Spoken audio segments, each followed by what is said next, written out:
Hi, you're with Dennis Phoenix of Laserworld at the ISE 2020 show, and I'm here to show you the new Tarm 34. This is an RGBY laser system, so it has a red, green and blue module, our new RSL module, semiconductor modules, that fantastic small compact size, great beam profile, and it also has the additional OPSL yellow added to the system. So it's a 34 watt minimum output laser system with great color balance, great projection distance for a small beam with a 4.5 millimeter beam size and 0.9 MRAD.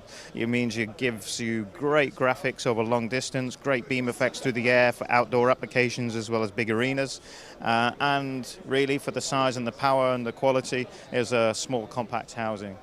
You have also upgrade options for scanning systems to the CT6210 and optional extras with the, it comes as standard with the ShowNet integrated card for direct DMX control or laser software control via our show controller software, and you also have the option to integrate a Pangolin FB4 system depending on your choice of software.